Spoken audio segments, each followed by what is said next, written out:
I got a feeling that tonight's gonna be. Okay guys, good morning! We are here in CIP campus. And now we're so excited to interview again the newest and the coolest Top 1 magazine, Mr. David. So excited na ba kayo mag-interview kay Mr. David? Ikaw, partner. Maybe. Oh, hindi pala maybe. Oo, excited na ako. Oh, syempre, hindi namin palalampasin yan. O, paano? So interesting talaga ng mga topic natin for today, right, partner? Syempre, partner, syempre sisimulan ko na kung paano natin makikilala yun ang ating pinaka-hottest and coolest na inaabangan ngayong Puno Magazine. So, anong gagawin natin? Split na tayo ngayon. Okay. So, bye, partner. Bye! Mr. David, pwede po ba malaman kung ano ang totoo at ang kompleto niyong pangalan bago ang lahat? Totoong pangalan ko ay John David Doon Albay. Okay.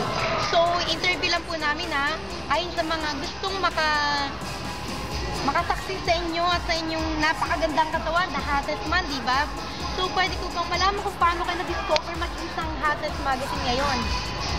Siguro naglalakad ako, may lumapit sa akin. Tapos kinausap niya ako kung gusto ko daw mag-model. Yun, na-discover na ako doon. So, ano po ba ang sikreto mo at kung bakit ganyan kaganda yung body mo? Maaari ka bang magbigay ng suggestions para sa ibang gustong maging sikat din gaya mo? Siguro yung pagkain ko ng gulay araw-araw. Also, vegetarian ka pa lang, Mr. David. So, ano ba ang motivation mo ngayon? Motivation ko ngayon, try until you succeed. Oh, ganon. So, syempre po, hindi naman po papalampas yung mga personal questions. So, I just wanna ask, how's your love life today? Yung mga nanonood dyan, kung interesado kayo kay Mr. David, andito lang po siya. Pakinggan nyo, tutukan nyo ng buong mata nyo ang kanyang katawan. Syempre, hottest na hottest po siya, di ba? So, kamusta naman po yung love life nyo? Love life ko, wala eh. So, paano yung pwedeng-pwede pala ako sa inyo, Mr. David? Actually, kaagaling ko lang sa PH, Broken Hearted. So, sorry for asking that. So, thank you, Mr. David, at nakapanayan namin kayo. Kahit sa konting oras man lang, thank you. So, yan po mga TIP Campus. Nakapanayan po natin ngayon si Mr. David na kung saan nasagot niya ang lahat ng katanungan ko sa mga interesado kay Mr. David. So, watch out lang sa kanya. Kung ako man interesado din sa kanya, di ba? So, bye-bye! Good morning! We are here at CIP campus introducing Skin Care. And I'm Laliga Top Mark, introducing the proper way of caring our skin in Sanford.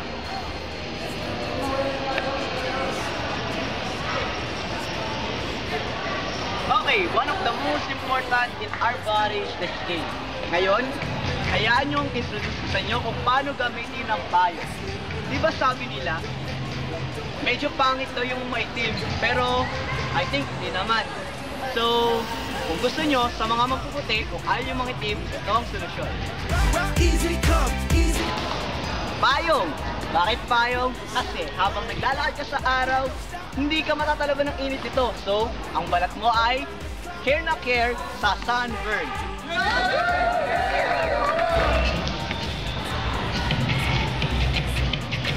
Sinasabi nila ang bato ay walang pakinabang. Ngunit, bakit nga ba walang pakinabang ang bato? Siguro akala lang nila, no? Pero ang totoo niyan, isa rin to sa mga solusyon para pumuti ang isang taong maitim. Kaya lang naman maitim ang isang tao kasi may mga libag na nakakapi sa balat na siguro. Gumagamit na siya ng iba't ibang klase ng solution, lotion, or etc. Pero ito lang ang solusyon, bato. Pag nagligo ka, hilurin mo ng bato at pihado, puputi ka. Puputi na kasing puti na ang pulbo. Ayoko. Natapos na naman muli ang isang makabuluhanang kwento tungkol sa paano pangalagaan ang ating skin or skincare topic. Ngayon, ako po si Mark ng Laliga Talk, nag-uulat at ibinibigay ko na ang floor kay Miss Raisa, ang ating weather reporter. Magandang hapon mga kaibigan! Po ang inyong bagong weather reporter na si Miss Raisa sa Showbiz Tomorrow Balita Ngayon. Ngayon po, ang babalita ko is panahon natin na kakatapos lang ng midterm. So ngayon, Sabi nila, may bagyo pa raw na parating. Uulan daw ng 5. Kalain mo yun? Dahil uulan ng 5 dahil sa mga prof na dumadating, mga taga-TIP, samahan niyo ako mag-interview sa mga taga-TIP kung anong tingin nila sa panahon ngayon. Nakita niyo naman, maulan-ulan. Pero, samahan niyo ako ngayon interviewin ang mga taga-Marine. Let's go! Mga ROTC cadet officers ng TIP Manila. Aalamin natin kung ano ang tingin nila sa pahayag na uulan daw ng 5 dito sa ating eskwelahan. Tara! Kuya, ano sa tingin mo na uulan daw ng 5 dito sa ating eskwelahan? Totoo ba yun? Actually, matagal na yun eh. Matagal na ba? Ano ba sa tingin mo exam mo ngayong midterm? Departmental exam kami ngayon. Departmental kayo? O di, pasado naman ba, kuya? Makakapasa kami kung makakopya.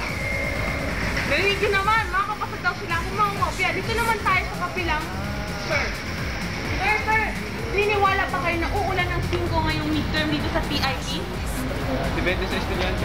Depende ba? Ulanan ka ba ng 5? Never. Oh, never daw. Galing si sir. Guys, narinig nyo naman ang pahayag ng ating mga ROTC cadet officers ukol sa nababalitang uulan daw ng 5 dito sa TIP. Ako po ngayon ay magpapaalam na at sana ay panoorin niyo muli ang aking edisyon sa Showbiz Tomorrow, Balita Ngayon. Ako po ang inyong weather reporter, Riza.